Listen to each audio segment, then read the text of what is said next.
first edition of Ask the Head of School, a new podcast with Mr. Lee, our head of school, where he answers your questions. Mr. Lee, could you please explain to our listeners and viewers why you decided to introduce this podcast and how often it will be published? Thanks, Valentina.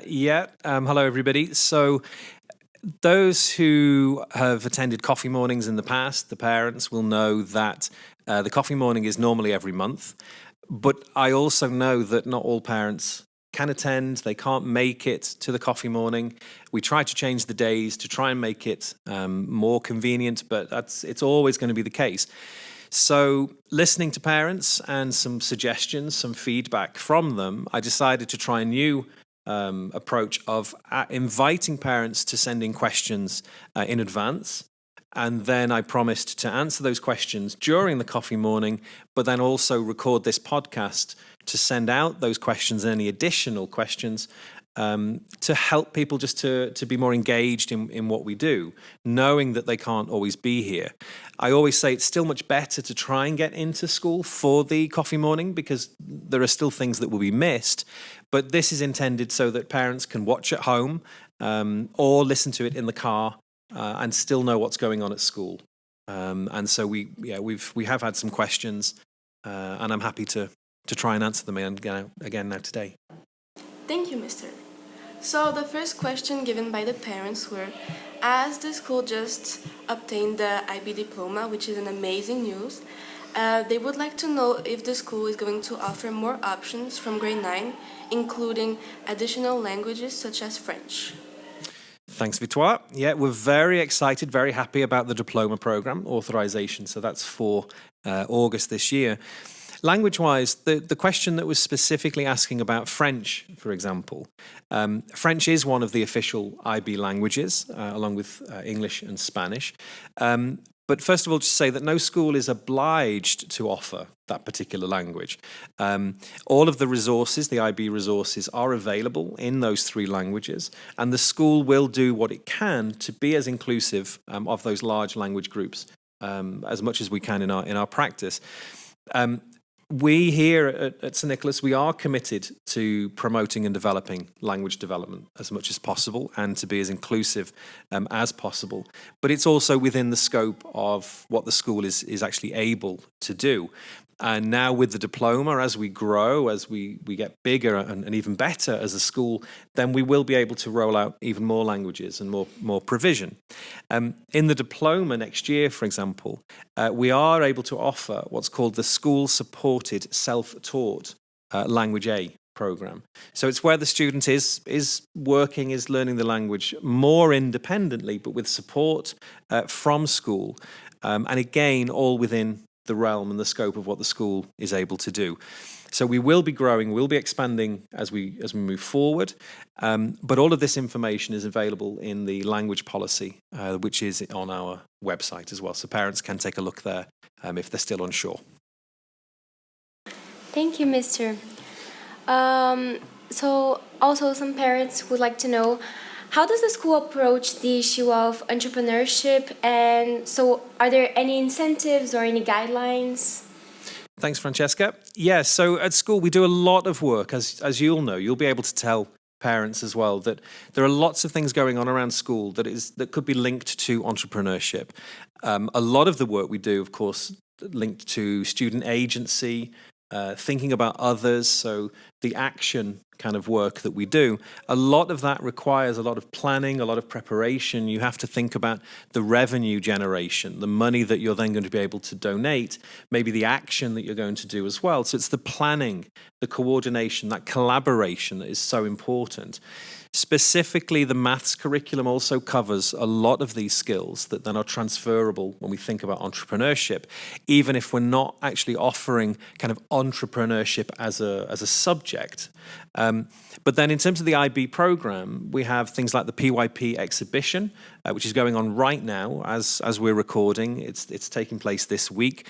And the groups of primary students have been working really hard to come up with their actual plan, their action as well. So if there has been fundraising or a particular action that they want to do for an organization. So again, lots of collaboration, lots of critical thinking and reflection. And then in secondary, as you know, we do a lot of work through the community service, and there have been some incredible projects going on this year. And again, you have to use all of those transferable skills with all of the planning, the justification for things, and then the execution, because it's great having ideas if you don't know how to then bring them to life. So the community service program is also very important.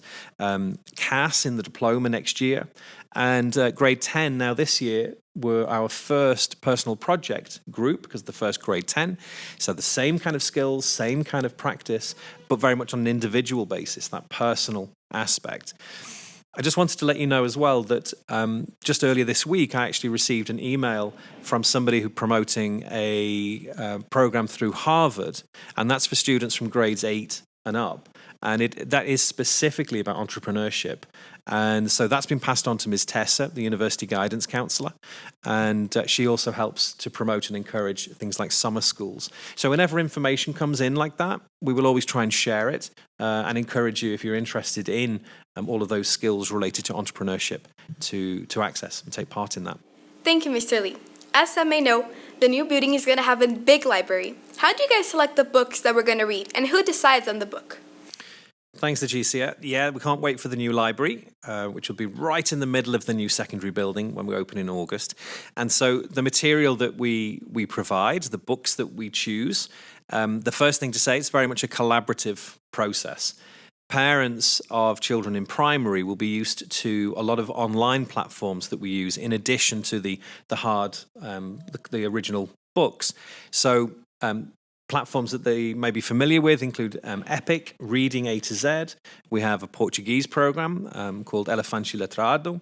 And then we use a lot of the big, trusted, reliable publishing houses, such as HarperCollins, the Oxford Reading Tree, and Scholastic. So all of their material is very carefully chosen, very carefully curated. And then the specific text that we intend to use is very much in discussion between the librarians, the teachers, the coordinators, and so on. Everything that we run at school, all of the reading levels are appropriate for the age, but also the content, the kind of things you're going to be reading about is very much age appropriate. The whole class reading books in primary, again, is a collaborative process between the teachers and the coordinators, as well as those recommendations from the large publishing houses because of the trusted sources and the relevance. From August, parents will be able to read a new literature and reading policy that we're introducing from grades 4 and up. And that will contain a lot of the texts that the students will be reading, will be exposed to during that year, because we do get lots of questions about it and parents would like to see it. So that information will be available from next year. But ultimately, I just want to reiterate that it is very much a collaborative process, and that teachers don't just go and choose a book and decide that that's what they're going to do without at least discussing it with their colleagues and with the coordinators. In the coffee morning, one mum came up with the suggestion and asked about maybe parents could be involved in that process. And I listened to the question and I reflected on it for a moment. But in the end, I said, thank you, but no, I don't think that is the right way to go. Because one, I really want parents to trust the school on the decisions that we're making, that it is very carefully thought out, that it is a collaborative process. But I also said that I think that for parents to be involved, we all have our own agenda. And I think for parents to be involved in that process with their agenda might mean that then they're not aligned with the other parents, that they're not aligned with the school properly. So I said, I don't really think that that is the best way forward, but instead just try and be reassured that this is very much a meaningful, thought out and collaborative process. And that's how we intend to continue with that very much about trying to trust the school, ask questions if you're still not sure, and then also look out for this policy that will be published in August. Thank you, Mr. Lee. So, starting in August, the classes, they will be mixed. What aspects are taking into consideration while doing the division? Yeah, this is another area of stress and concern that you're all worried about who you're going to be with next year. Your parents are concerned as well. Who are they going to be with? What's happening? And just like I said for the last question, it is very much a collaborative process. We also engage you in that process. So students across the ages have been asked to complete a form of some kind, might be slightly different in primary as it is in secondary, where you're asked to nominate, you're asked to suggest students that you would like to be friends with again the following year, to stay with the following year. And we always promise one of those choices. We'll never put you in a class where you don't know anybody currently or you don't have any preference, but we just can't promise how many you're going to have. And so sometimes parents and students do feel that my child's been placed with one, but another child has 3 friends. That's not deliberate, that's not personal, that's just how it works out when we look at the actual class lists. But we do take into account very much relationships, the good relationships, but also the possible history of less good relationships previously. So to help you, we try and split things up there. We don't put siblings together generally to allow them to be separate in classes. So there are criteria, there are lots of things that we go through, but it is very much done, again, collaboratively, meaningfully thought out. It's not just a random kind of exercise.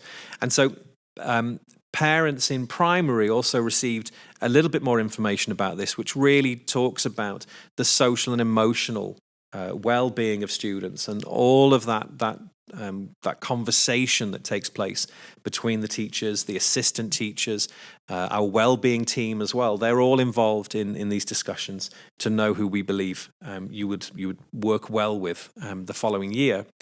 And I also then confirmed in the coffee morning the groups that will be mixed for next year. And it's the current Tiny Tots 2 and Kindergarten 2, grades 2, 4 and 5, and then grades 6 to 8. So there's a lot of change. A lot of grades are being mixed up, ready for next year. We had a follow-on question then about would grade 5 be changed this year, because it wasn't last year apparently. And when I checked with the heads, they confirmed that no, grade 5 was not mixed last year due to other changes and transitions that have been taking place. But the mixing itself hasn't taken place for the last 3 years. So they really believe it's about time that grade 5 is mixed up. But once again, students involved in that process to help with the student choices, the friends' choices. Thank you, Mr. Another question that came up was if it is allowed for teachers to have their mobile phones like hanging during class time, and if mobile phones should be kept and used by teachers during their rest time. Thanks, Francesca. So we made a change to our policy earlier this year, where, as you know, we don't allow you then to have mobile phones during the day. So they're supposed to be in the lockers from the beginning of the day until the end of the day. But that policy is very much for students. So yes, in answer to the question, teachers are able to have their phones on them. And if it's that type that's hanging, that's up to the individual as to how they're carrying that phone, because that policy, of course, only applies to students. However, teachers were told when we were going through this process that they also need to be very mindful of how they're using their phones. That we can't be telling you that you can't use your phone, but we're constantly then glued to our phones. So teachers are hopefully being respectful of that and mindful. But also during the day, teachers might need to use their phone for work-related purposes. They all have laptops and so on, but they might need to be checking something on their phone. They may be messaging a colleague because something needs to be done. So as the head of school, I obviously have to trust the teachers that they're doing this appropriately. But it might look like to others that teachers are using their phones for other purposes. So if it's for an emergency, if it's about making that contact, perfectly acceptable, and teachers should continue to do that.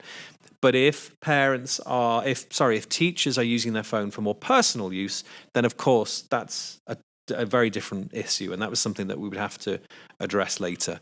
Using it in assembly and so on for personal reasons, then no, that's not acceptable. But it is about that meaningful use and also abiding by the policy that we have in place for you. Thank you, Mr.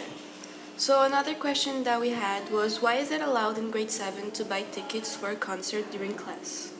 So I'm not sure where this question came up, but I put it in this order to link it back to the idea of the mobile phone, that of course students shouldn't be using their phones in class, but you all have Chromebooks. Grades 6 to 8 have Chromebooks.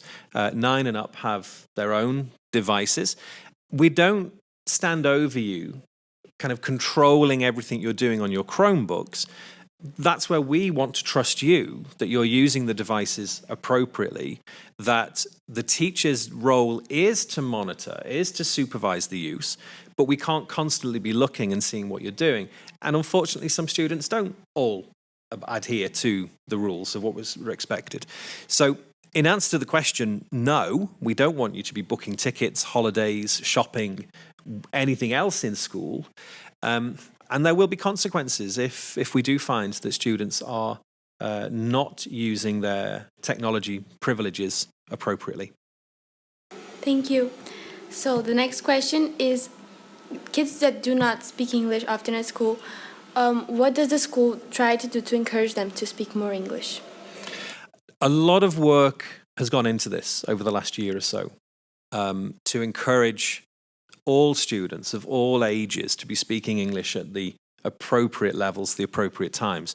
So we have slightly different approaches, from the very small ones where it's much more a kind of a bilingual approach initially until they're much more confident because it's more of an immersion. And then as they work through the grades, of course, the expectation is much higher. There'll be support in place, particularly in primary, but also any students that join secondary. Of course, as you know, all of your lessons are pretty much in English, apart from language lessons. And if you don't have good enough English, you're not going to profit. You're not going to access what's actually being taught. So there's a lot of work being done to encourage, to help students feel more confident and more comfortable with the language, but no punishment, no berating, no telling off, but just to really redirect, to try and help, to try and encourage students to speak English. So with those correction techniques, those strategies to help, it very much depends on the individual. And again, from primary up, it will be slightly different. And then also with that about working with the family. So parents who come to the coffee mornings know that the coffee mornings and the other sessions are almost completely in English, but I use things like the simultaneous translation in PowerPoint. That works well enough for it. It's not perfect, and there have been some embarrassing moments at times when it comes up with very strange translations, but it certainly helps. It's certainly a lot better than people struggling and feeling excluded because of it. So, in secondary, there is a slightly stricter approach, and that if it then becomes more of a behavior where students are choosing to speak Portuguese, then there has to be a consequence with that, because you're in school because your English is good enough to access. Please use it. But it's an ongoing thing. Since the question came in, there have been a number of times just in the last week or two where I've been really very pleasantly and happily surprised by levels of English.